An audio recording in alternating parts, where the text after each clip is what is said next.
How many people here have heard about the famous Stanford marshmallow test? Just by a raise of hands. Okay. So for the benefit of those who haven't, this has been one of the longest running psychological experiments where this is in the late 60s, they take these little kids, when it was still legal to do human experimentation with kids, and they put these kids alone in a room, and they remove all toys and all distractions from the room, and they put a plate with a marshmallow in front of the kid, and they say, this is yours. Feel free to have it. I'm going to leave the room now. If I come back and you haven't touched the marshmallow, I will reward you with a second, and then you'll have 2 marshmallows. They didn't tell the kids how long they would leave for, but they left for about 15 minutes. They waited. About 66% of the kids ate the marshmallows. And then what they did was they started keeping track of these kids every year. And they've been doing this for almost, coming up on 60 years now. Looking at their overall success, their mental health, their emotional health, stability in their relationships, progress at work, earning capabilities, physical health. And they found a very, very clear correlation. The longer the kids waited, the overall metrics that they had in life were more positive. So when I saw this, I thought, that's interesting, torturous, but interesting. What could we learn about this from about the world of persuasion? This seems to me because I would have had the marshmallow before the door closed. And so how does this actually affect people's ability to influence each other? And I ended up sitting up one night, and the product was this book. And so what I'm going to show you today is several principles. I'm going to move very, very fast through all of this, predominantly because you already have a book that you can read, and I want to leave some time for us to practice. Now, the general rule with my talks is very simple. I come from Israel, so it's not a big deal. Feel free to offend me. If you don't agree with anything I say here, just don't even raise your hand. Just shoot out, I don't agree with that. That doesn't make sense. As far as I'm concerned, you're allowed to be wrong as many times as you want. Okay? So, originally, this was how to, the idea of influencing without authority, and then I thought, it's not just without authority, it's in spite of authority. Having authority to influence people can be a very, very bad thing if you're not sure how to use that. And really what you want to do is always try to first see, not always is too broad, 98% of the time, you want to try to see if you can get people to agree with you without having anything other than the ability to interact with them and get them to want to agree with you. Because when you get that, then you have lasting impact. Everything else is transient. And transient impact won't work. The world has moved now to a place where if we can get things to sustain, the whole idea for moving from annual revenue to annual recurring revenue is all about getting people to want to stay with us the long haul, not just bring new clients, lose them, bring new clients, lose them, so to speak.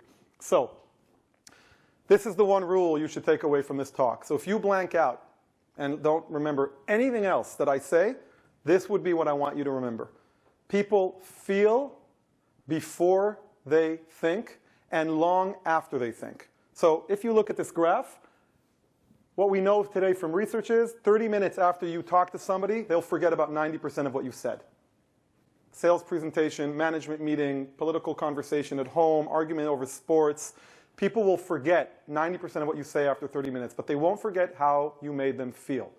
And so here's an example for you. Let's assume for a minute that it was a huge mistake to bring me today. Just an absolute flop of a talk. And a year later, my name comes up with one of your friends, and they're like, yeah, I'm going to this talk by Ariel. And you're like, oh, God, just take your laptop. Really, really bad. Like, why? What does he teach? Something about persuasion, influence, horrible. Which obviously makes sense that you don't remember anything because it was a bad talk. What if the opposite is true? What if this ends up being the absolute best talk you've ever heard in your life? I'm going to let that sink in for a minute. Okay. Then a year from today, you run into somebody, and they say, oh, great, really great talk. Really, what does he teach? Persuasion, communication, nothing about gratification traps, nothing about... Why? Because single encounters are very, very hard to program into long-term memory from a purely cognitive perspective. Meaning remembering facts and remembering arguments is difficult for our brain. Our brain is not designed that way. If you read materials in behavioral economics, for example, which is a huge field nowadays, you'll find that we have 2 operating systems in our brain, System 1 and System 2. System 1 operates instinctively and automatically. System 2 is the process we've learned in school, how to be deductive, how to compare. That system's not natural. It's relatively new to the human development. And so when we approach people rationally, which is very, very important, I'm not suggesting we shouldn't, that alone won't be good enough. We have to leverage the instinctive system, which is the one that's going to affect how you feel. So when you walk away from a meeting or when you're preparing for a meeting, even if I don't show you anything else today and everything you do at your own level intuitively, if one of the primary things you focus on is, how will I make sure that the experiential memory from this meeting is positive? Even if I have to fire somebody, how do I go into that meeting in a way where the experiential memory will be less negative? If I can think about it that way, you've already done most of the heavy lifting. And everything else, which is important, will be the 80-20 rule. You'll spend 80% of your time focusing on 20% of the impact, whereas this is a good 80% of the impact. Okay, so here's my question to you. And this comes to you as somebody who used to be a competitive debater. What do we have to do? What do we have to do to make sure that we're on the right track to influencing people? Before you come up with the best argument, with the best piece of fact, with the best resource, the best analogy, what do you have to do?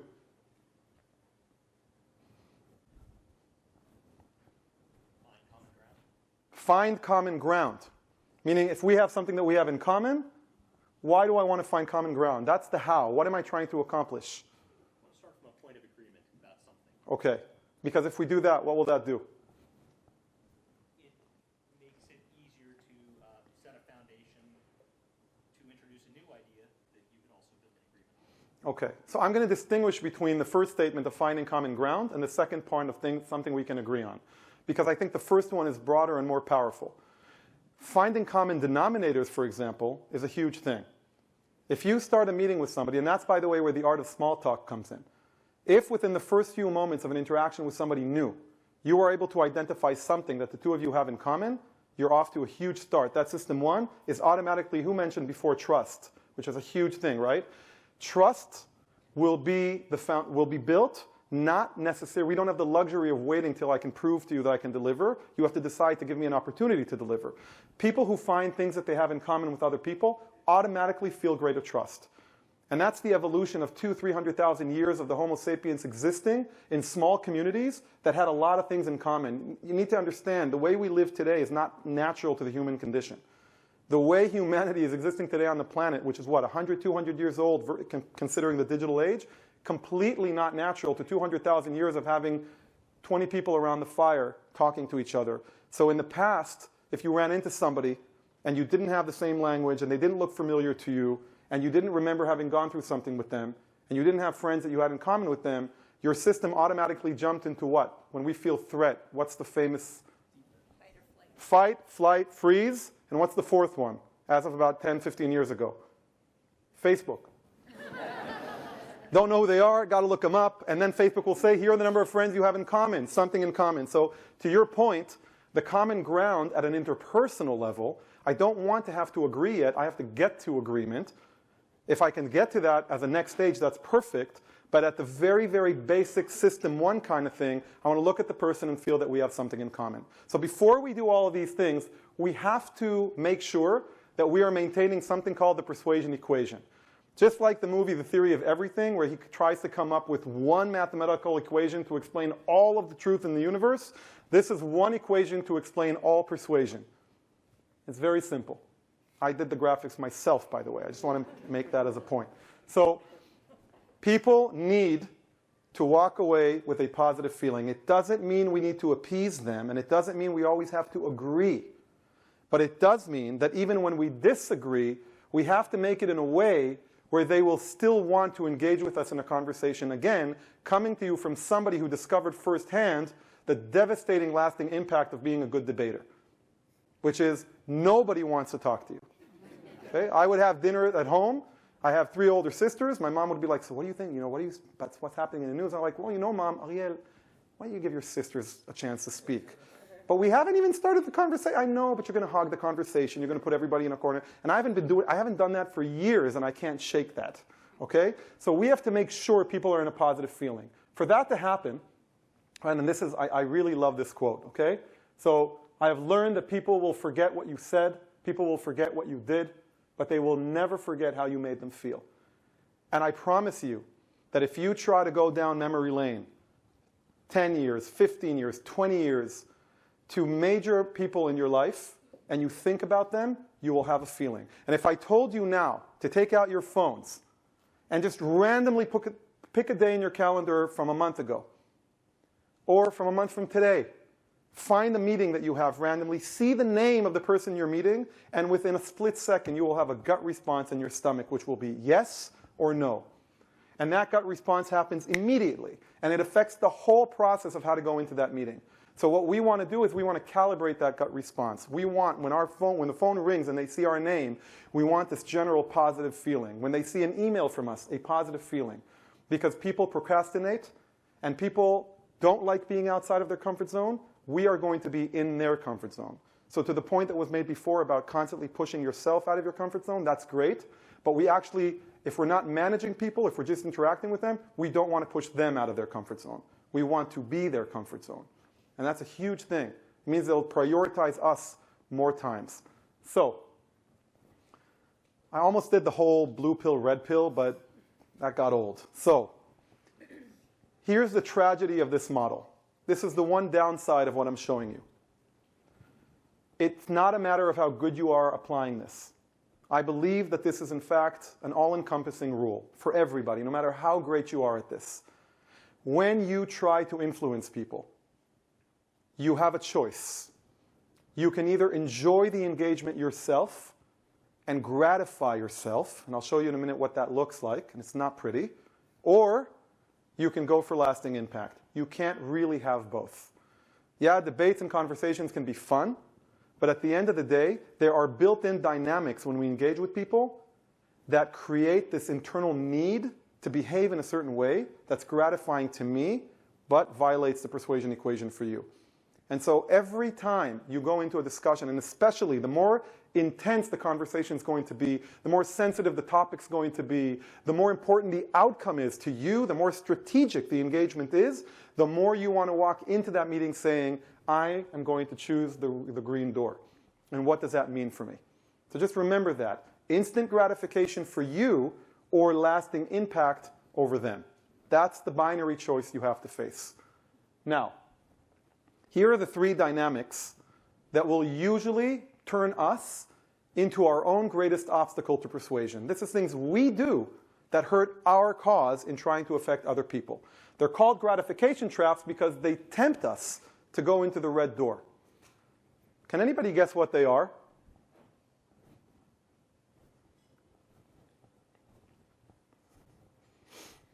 What would be a gratification trap? This is a dynamic in a conversation that leads you, that tempts you to do something that is actually not good for you, that violates the persuasion equation. What do you think? Yes? Talking too much? Talking too much. That's the behavior. What tempts you to do that? What's the trap that will make you talk too much? I'm looking for dynamics in the engagement. Yes? Hearing only what you want to hear? Hearing only what you hear. Confirmation bias, right? That belongs to a category in behavioral economics. It talks about set biases in our brain. Confirmation bias is the process of only hearing what you want to hear, disregarding things you don't agree with, and reinforcing things you do agree with, right? Again, that's a behavior. It is also but there's something that's happening inside of us emotionally, not cognitively, that's making us fall into these traps. Yes. Or that is a trap. Yeah. Insecurity? Insecurity. Ooh. Actually, yes, it's one of them. It's kind of adjacent to one of them, so that goes. Yes. Ego. I'm going to bundle ego with insecurity, and one of these absolutely talks about it. It's called the need for credit. I'll get to it. It's the worst one of the three, by the way. No surprise. Okay. So, I'm sorry, I missed you. Go ahead. You're right. Proving you're right. Absolutely. That's another one. It's called the need for certainty. So you've got 2 out of 3 so far. But we skipped the first one, which I actually think again relates to the panel we had before. When we look at companies who are going through hyper growth and are shifting from that early stage where everybody does everything and everything's flowing into a place where now we have to do a whole category of from to, right? We have to move from everybody does everything to people who specialize. We have to move from localized teams to virtual teams. We have to move from there isn't a hierarchy, everybody's right working with each other, to a place where we have mid-level management. There's a whole step there. Urgency plays a big part of that. What is the sense of urgency? How many times have you been in a conversation with somebody who simply wouldn't shut up? Who wouldn't let it go? You're a group of people, you go out, somebody talks about some, I don't know, whatever, some stupid show on television, and an argument begins, or politics, whatever, that's the worst, right? And 2 people decide that our dinner, our friends now, we need to talk about Donald Trump and yes or no and all that stuff. And people are like, okay, can we move on to another topic? Yeah, sure. But just agree with me on this point. And they won't let it go. Or you're in a conversation and you have this feeling where if the person before you won't agree with you, won't concede your point, people will die. Okay? That is like the feeling you have inside, right? If we can't resolve this now, it's a budget meeting. We have a budget meeting and a management meeting. Okay, we're running out of time. No, we got to move on to the next one. Wait, but we didn't decide if we're going to do that. But okay, we can't pick it. We have to decide now. There's a constant state of urgency, which is, by the way, not our fault. It's a highly related thing to the digital revolution. Things are moving at a incredibly fast pace, and that's not a great thing. And so here's what happens. When you fall into the sense of urgency trap, you don't listen enough because there's not enough time to listen, because if only people let you speak, they would see the light. It's not that I need to speak, I'm just trying to impart wisdom on you. I'm just trying to help you live a better life. So let me speak. Nobody else should speak, right? And then anytime somebody's speaking, you're like, which is really like telling people with your nonverbal communication, I'm not hearing anything right now. I'm like completely ready for my next sentence. And that's terrible. And we speak over people, and we raise our voice, and we cut them off. And I want to give you a visual metaphor of cutting people off, which I apologize for in advance. Okay? Cutting somebody off when they have something important to say is equivalent to the following behavior. And I've apologized in advance for this. Imagine somebody just ate a full lunch, has a virus in their stomach, and feel that they need to throw up. And as soon as they start vomiting, you put your hand over their mouth, and you force them to chew it and swallow it back down. I've apologized in advance. That's disgusting and horrible, and you'd never think to do that, right? When people have a need to say something, it feels like throwing up. When people have something that they need to say, it sits inside of them, and it physically needs to come out. And when you cut them off, you are in fact not letting it come out. Forget the fact that you're doing something that is very, very hard for them to deal with emotionally. They won't be able to listen to you anyway because they're so busy dealing with this, they can't hear you. And there are nice experiments that show that people literally they will not be able to recall what you said, even when you sat 1 foot from them when they said it. So urgency is a problem. Now, I'm not saying there isn't urgency in some cases. I'm saying falling into the urgency trap is counterproductive. So in fact, the more urgent the situation is, the slower you want to go. There's a very, very famous quote by Napoleon, who was in the middle of a process, and he turned to the people around him and said, okay, listen, I'm in a huge hurry, so please do it very, very slowly. Okay? There's a relationship between speed and impact. And you can move fast by slowing down if you consider that speed is a function of how fast you'll get there. Accelerating will not always get you there faster. It feels good. You'll have the instant gratification of feeling that you're in motion and that you're speaking and hearing. Who doesn't love hearing themselves give a great argument? I do. So that's number one. Number two, the need for certainty. Again, not our fault, circumstantial. We are brought up in school to do what? Who gets the top grade? Who gets the scholarship? Who gets the gold medal? Right? Who basically wins in our society? And in general, how do we thrive as a species? If I'm going to eat something, I need to know that it's safe. If I'm going to migrate somewhere, I need to know what's going to happen. Uncertainty is the enemy of our species, and it's the enemy of our society. You need to know how to give the right answers. But the fact is that we know this from tons of research, that the people who actually control the outcomes of conversations are the people who ask the right questions, not the people who necessarily have the right answers. If you know how to ask the right questions, you control the conversation. But then somebody comes up with an argument that you don't agree with, or that you do agree with, but it's not good for your case. It's like this, what was it in this movie where it says, I object. Why? Because it's damaging to my case. Right? It's devastating. Oh yeah, liar, liar. Right? I object because it's devastating to my case, Your Honor. Right? So somebody's going to give you an argument that's true, but doesn't support your point. What are you going to do? You'll either attack the argument. If you can't attack the argument, you'll ignore the argument. And if you can't deal with the argument, you'll deal with the person. Anytime you find yourself talking to somebody in plural sense, you people, you know you've fallen into the certainty trap. Okay? Anytime you start undermining the legitimacy of the person and not what they're saying, you have fallen into the need for certainty trap. And what you need to understand is, you learn this in debating, every argument has an equally valid counter-argument. That doesn't mean that the conclusion should be the same conclusion. But if I'm against something because it's environmentally bad, and you're against something because it's economically bad, both could be valid. It's also this, and it's also this. What do I care more about? We attack the person, we throw around facts, not a great thing. Totally violates the persuasion equation. Last but not least, this is what you guys came up with before, the need for credit. How many times has this happened to you? You're in a group session, you're trying to work out a plan for something, you suggest to do something, and people are like, yeah, let's just keep talking. You're like, okay.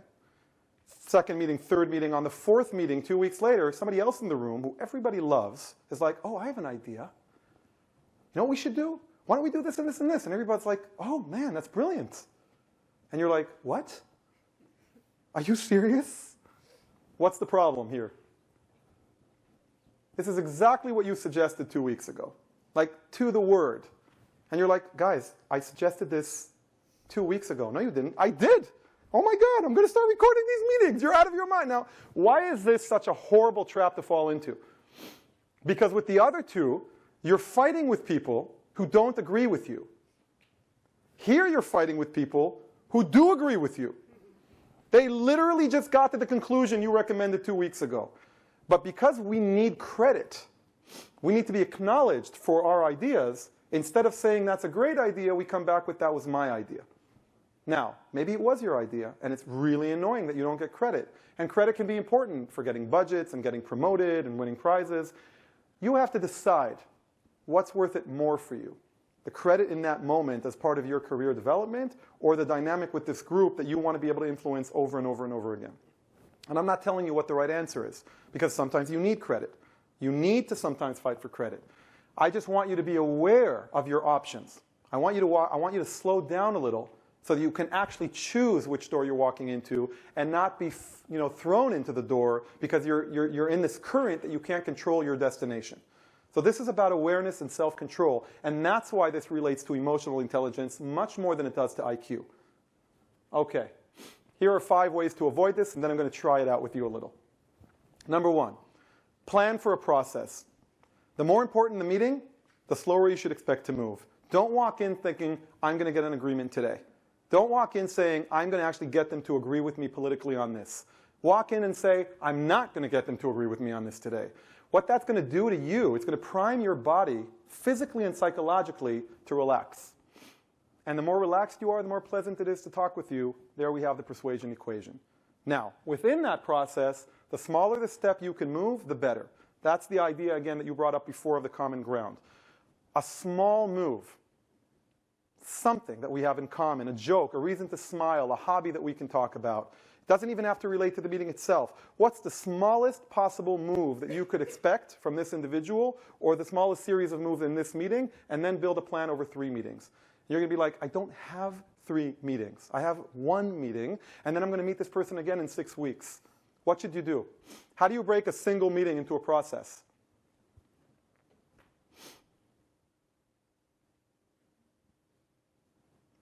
You got 1 hour. Break it into a process. I am so good with uncomfortable silences. You have no idea. I can just stand here like, yes. Don't have a second meeting. Yes. Split it into chunks. Exactly. It's not fair what I did to you, so I'll compromise with you.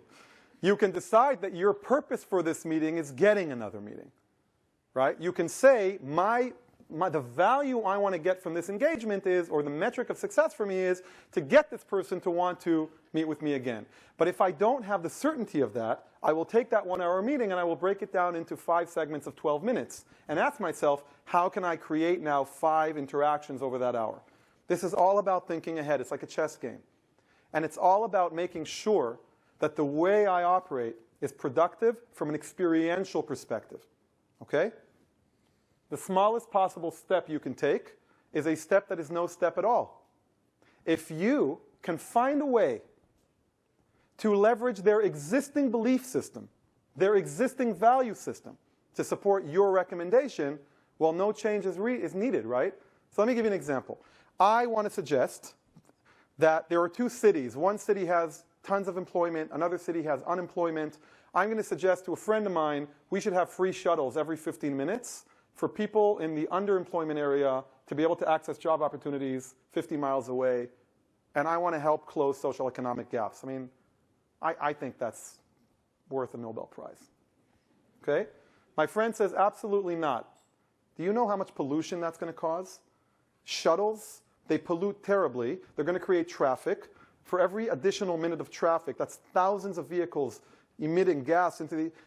Now, somebody says that to you.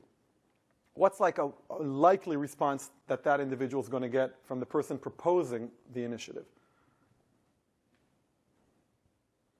Sure. Oh, go ahead.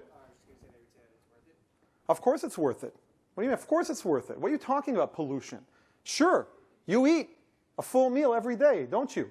I saw the apartment you live in, and immediately I start, is it a valid argument that more large vehicles will create more pollution? Is that an absolute valid argument? Okay. How do I utilize this third point? What did I just learn about this person? Environment's important to them. Should I create a competing dynamic between what I care about, which is social economic justice, and what you care about, which is environmental? If there's no other way, I should. But what could I do? If I knew the person was environmental, what could I do? Yeah, go ahead. I was going to say, ask them what they would do, what their conclusion would be. Perfect. So I could come and say something like, I'm thinking a lot about how to close social economic gaps, and I thought I'd pick your brain on that. What do you think? This is where we have to understand a fundamental difference between the what and the how. That simple thing, what and how, can make a tremendous business in everything that you do, a huge change in everything that you do. What should you be, the what or the how? When you're trying to be a more persuasive individual, your focus is on the what or on the how? Exactly. So if you care about the how, what can you allow? You can give the other people the what. You care about the environment? I might say something like, hey man, Jeremy, I want to talk to you about, I think I just came up with an amazing way of lowering pollution in one of these cities that has a lot of unemployment. You're like, really? Yeah, apparently there's a correlation between earning and poverty and recycling and consuming cheap products that are bad for the environment. If we can somehow lower unemployment in that environment by 8%, that's crazy 8%. Okay, by 2%, research shows that people are more likely to buy products that are healthier, and this is the impact it would have on the environment. What do you think? How is this person likely to respond to me now? Forget if we agree or not. From an experiential perspective, going back to Vivek's common ground, if I came to somebody who cares about the environment and said, I'm working on something that's environmental, immediately there's a connection between us. There's a shared value system. There's trust. Now let's talk about the how. Maybe we get electric cars. Maybe we only do it on certain days. Maybe if we find other ways to help deal with the social economic problem. Because that is my what, and nobody really should be married to the how. I don't care how we do it, as long as it's legal and ethical. How do we lower social economic gaps and deal with the environment? And that's where innovation and creativity come up. So If I can leverage somebody's existing value system, I can do that. But what do I need to do in order to do this? There's a problem with this idea of leveraging people's existing value system. What is it? You have to know it. So what's a great thing that you can do in these conversations early on? Ask. Lead with questions. This goes back to what I said before. The more urgent it is for you to convince somebody, the more questions you should be asking early on. The more you listen, the more likely you are to persuade people. Why? Because there is a huge deficiency of knowledge about the other person, and unless you know about them, unless you are able to tailor what you're suggesting to where they're coming from. And if you don't tailor it, sure, you could force their hand, you could go around them, but then instead of becoming allies, they're going to oppose you, and that's going to slow you down and cost you resources. I'm not saying it's always possible, but it's much more frequently possible than we usually assume. The questions you should be asking should be, let me give you an example. I worked with an executive who brought me in because he was getting feedback, again, that he was constantly dominating and dictating. He said, I want to learn how to be more pleasant to converse with. And I said, okay, let's try using questions. Let's say that you need to convince me that this wall should be blue. Just do it with a question. It's like, okay. He scribbles down notes and he crumples, throws out, writes another one. Like, okay, I have one. Don't you think this wall should be blue? That's not a question. That's a leading the witness. So open questions are ones that can't be answered with a yes or no. What would be a good way to ask me a question about the wall? What's my favorite color? Black. Love charcoal black. Darkness. What do you think of this wall? This, probably the nicest I've ever seen. Wouldn't change a thing. What's the problem? Wait, what was that? Pull out where else you see blue in the room. Like, oh, there's blue cushions over there. I don't see blue cushions, but I'll have what you're having. Okay. If you had to change this color, what would you do? If I had to change this color, you know what? Green. Halfway there. So, what is the common mistake? Which trap have all of you fallen into already by simply asking me these questions? You're applying my method, but you've still fallen into a trap. Which one? I'm reminding you, we had urgency, certainty, and credit. You all fell into the same trap. What was it? Urgency. Why? Because we want the first answer to be the one we need. Exactly right. Because you weren't truly asking me questions about me. You were asking me questions that you thought would box me into the conclusion you want me to get to. Because you couldn't wait. Let's try again. Ask me a question. Yes? Did I choose that shirt this morning? Well, I got to tell you, it's a bit of a tricky question because it's the only clean iron shirt I had today. So, yes, I applied agency and decided to wearing this shirt today. Because I read reports that blue is a very calming color, so I thought maybe you wanted to help us calm down. I got to tell you something. The very last thing I want you to do is calm down in one of my talks. Maybe we should do it red. That's a good start. And then maybe you could see if the reaction from the audience is positive or negative. You know what? I love that. You're talking about data-driven progress, right? A/B testing. We'll start with red. You know what we'll do? We'll do a month of red, and then we'll do a month of purple, and then we'll do a month, we'll do the whole spectrum, and then we'll do, that's a great idea. I love what you just suggested. Okay. You're still falling into the trap of urgency. What do you need to do here? Slow down. Ask me a question. How are you? I'm well. Really. No, I'm having a great time. I love doing this. You should be asking questions about me. There's a wonderful saying in the world of persuasion. Talk to people about themselves, and they will listen to you for hours. Okay? We may have gotten to a point where a single individual in the world using technology can reach 2-3 billion people. We've also gotten to a point where it's almost impossible to get people's attention. Now, I'm not an historian, so please, you might want to fact check what I'm saying now. I haven't, but about 500 years ago, when you were talking to a friend, and again, you should check this, they probably weren't doing this while you were telling them what happened today. Yep. Yeah. Okay? The quality of technological communication has risen, but the quality of interpersonal communication has dropped. They're moving in completely opposite directions.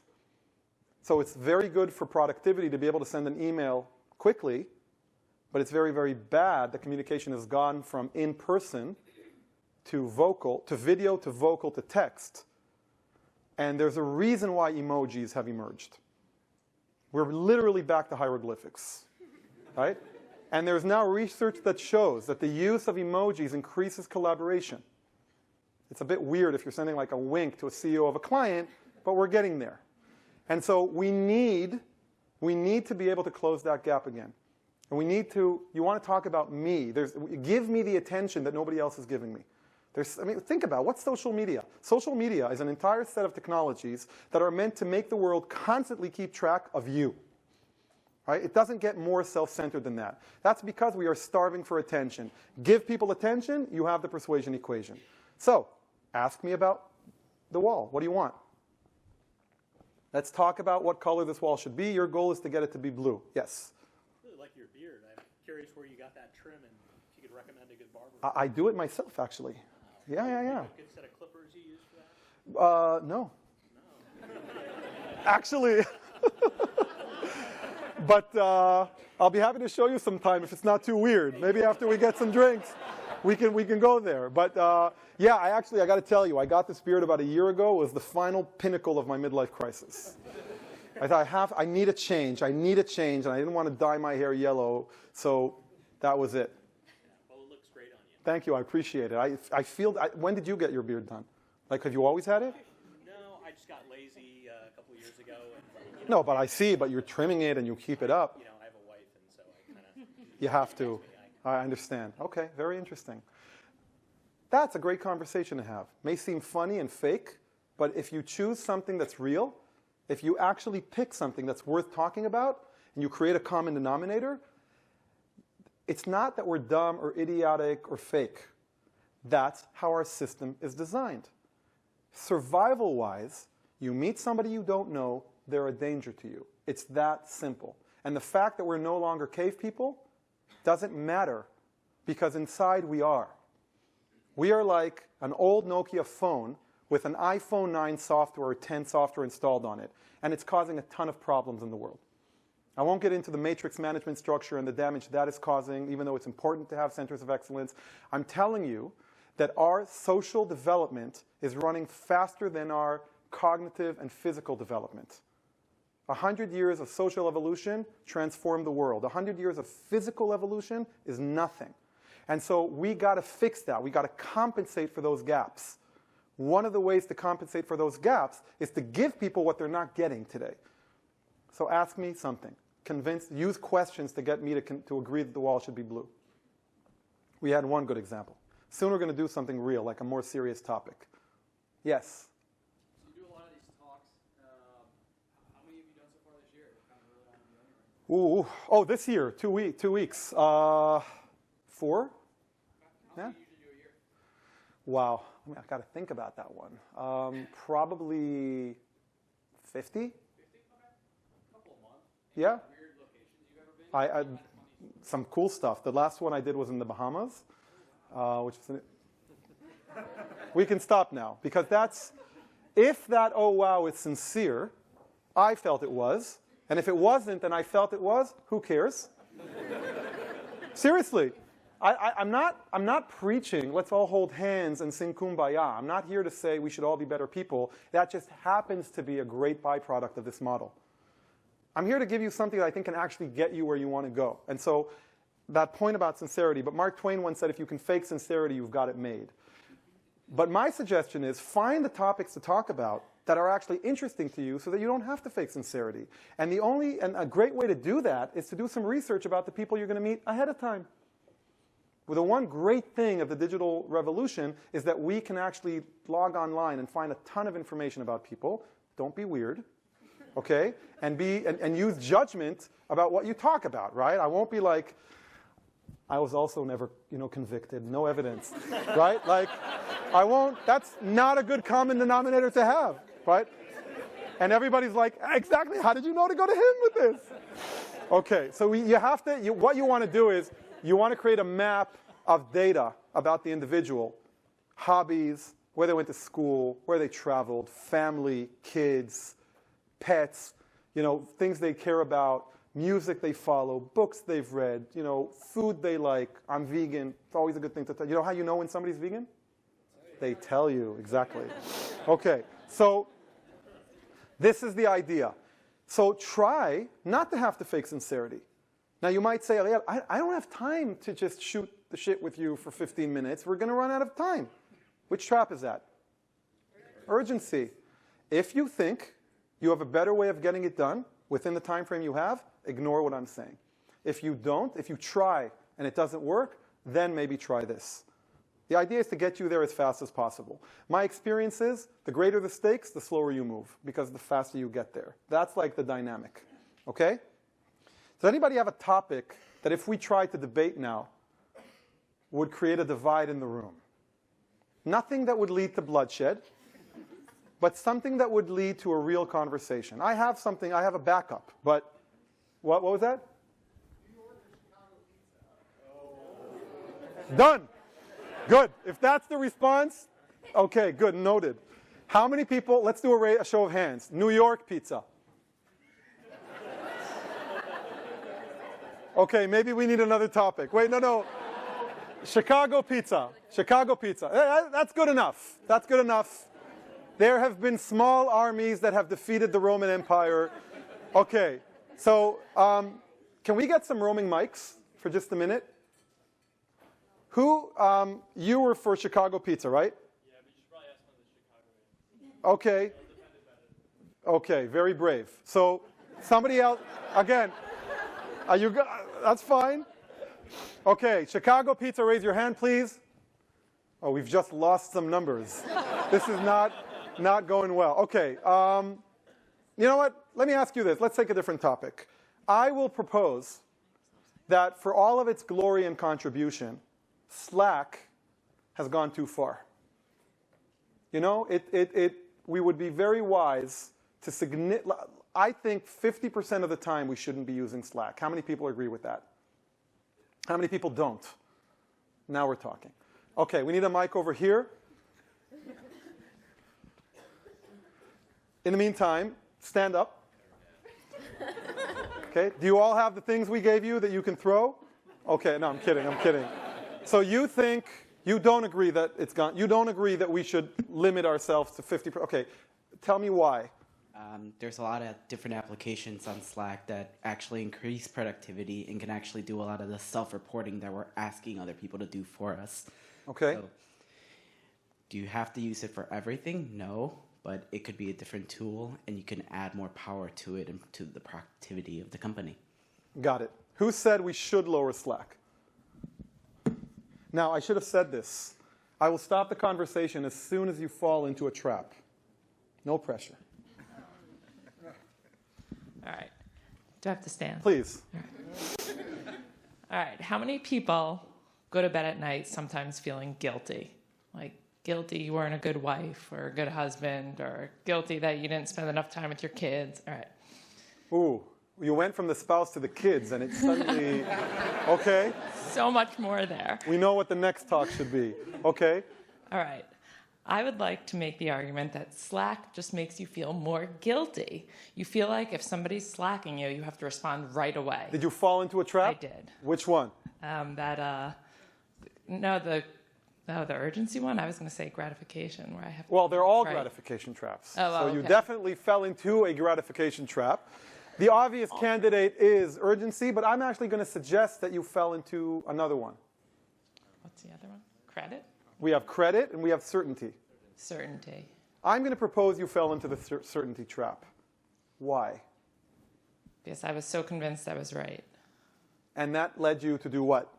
Or not to do what? I'm going to say led me to plant my story in other people's heads. Okay. You have a comment on that?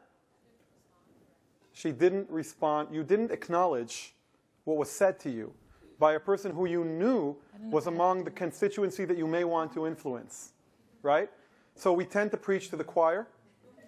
And if somebody gets up and says, I think even if you have a different opinion, using the concept of process in a single meeting, you could get up and say, I'd like to add something. Now, I trapped you into that by asking for an opposing opinion.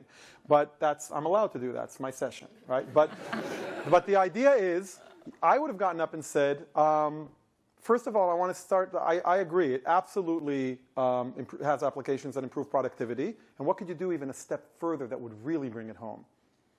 I could tell my own personal story where it improved productivity. Exactly. You could say exactly, like for example, last Monday, this happened. So I want to strengthen that point. It did in fact suggest my thing. And pass the mic on. You're like, what do you mean pass the mic on? I just layered the layer. Now I can give my opinion. Wait. Let other people speak in the room. Let other people make mistakes. Because at the end of the day, experience is relative. There's like one of my favorite jokes is two friends decide to go in the jungle. I don't have to keep you standing up if you want to sit. Thank you. Two friends are deciding they're going to go hiking, and one is like system 2 in the brain. They say they're going to meet at 6. He's there at 5:45 a.m., backpack on his back. He's got everything. He's got first aid kits, thermal underwear, you name it. His friend shows up 20 minutes late, just like slacks and some shoes, nothing on his back barely. First guy says, this is how you're going to walk for 3 days with me? It's going to be freezing. You're going to be so uncomfortable. He says, I know. But I read that there are lions in this area. I don't want 30 pounds on my back if we run into a lion. And the guy says, that's so dumb. You think it matters if you have a back on your back, like whatever? If we run into a lion, you're not running faster than a lion with or without that bag. The guy says, I don't need to run faster than the lion. I just need to run faster than you. So it's all about being relative. So what you can do is you can reinforce his opinion, let other people speak, give their opposing, fall into the traps, say, you know what, I'd like to say something. I have another thought. I just realized that it improved my productivity, but this conversation made me think about how many times I feel guilty going home. And when I cross-reference that with productivity, I'm not sure anymore what outweighs what. You're wavering. You're still not. What you're creating is you're creating a situation where you are open. Now, you might say to me, what do you guys think, what does everybody here think is the greatest resistance I get to these various methodologies of persuasion and communication? What do you think is like bothers people? It has to do, by the way, with one of the words that was chosen before. I think people are being too bold. That's not it. I think people are perceived as not being authentic. Right? The word we had before was authentic, which I also think is an amazing word. You're not being real. You're being fake. You're being, right? Not true. Because I'm not suggesting that you do this as a trick. I'm suggesting that you actually embrace this methodology, that you leave yourself open, that you really don't rush, that you actually check your opinions at the door. It will really work for you. Because the best persuader in the world is not the person who can persuade everybody. True persuasion, this may sound a little hoo-ha, but I really believe this. True persuasion is about the search for truth. So you want to be equally affected by other people's opinions. You should, because if somebody changed your mind, that's actually a good thing. That means that you chose to change your mind, that before that, you were in the wrong position for you. And so it's not a game. It's not about, like, I'm just constantly going to manipulate everybody and all that stuff, which I could never convince my wife of, which is why it was impossible getting into a conversation. I'm not having this conversation with you. I don't want you to use all these techniques on me. I'm not one of your clients. I should have said ex-wife, by the way. But, okay. I want to end with a video. They redid the experiment with the marshmallow test. We have time? No? No. I'll linger a little if you have any questions. But I want to end with the marshmallow test, which was recorded. They did a reenactment of it. I want to show you a little bit about how these kids reacted when they had to go through the marshmallow test.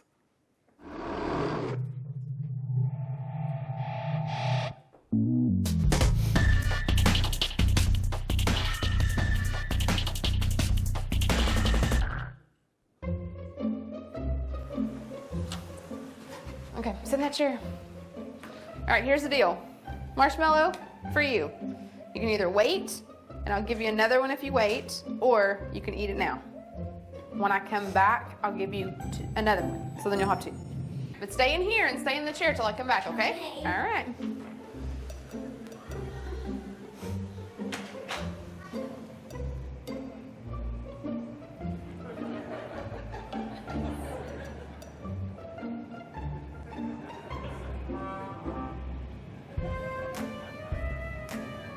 I'm gonna go do something and then I'll come back.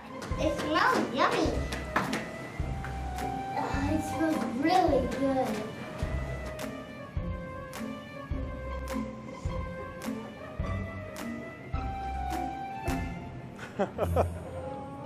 This is my favorite.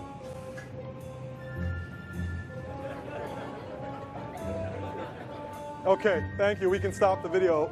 So there was a guy who gave a talk on TED where they did this, I think in South America somewhere, and they had a really, something very interesting happen. They walked in and they saw that the girl had not eaten the marshmallow and they were quite impressed. And then when they picked up the plate, they realized she hollowed it out. She ate the inside of the marshmallow, at the outside. And their research conclusion was, she will probably do well in life, but we better keep an eye on her. So let me sum this up very quickly for you. This is not an exact science. This will not work every single time. I've been doing this for 17 years. It's still difficult. I was thinking of marketing the book with a piece of wood that every time you'd use this methodology, you'd walk out into the bathroom later and be like, ugh, because it's so annoying to delay gratification and hear people say things that are wrong and not walk into what they're saying and let other people speak when you have the answer. So don't jump into the deep end so quickly. Try it out, small steps. Don't be critical of yourself when it doesn't work. Just slowly. And also, this is not a replacement of everything else that you know. This is another possible way for you to use whatever it is you already know how to use. And so just what I want you to consider, and this is a very strong recommendation, is focus on the experience, not just on the outcome, not just on what you need. Make it a point for yourself. Give yourself a scoring system at the end of every day. How many calls and emails and meetings did I do today that I think would score 8 and above on the general experience they created? If you can keep that score high one way or another using this model or any other that you come up with, I think it'll benefit you significantly. Anyway, Jeremy, thank you very much for the invitation.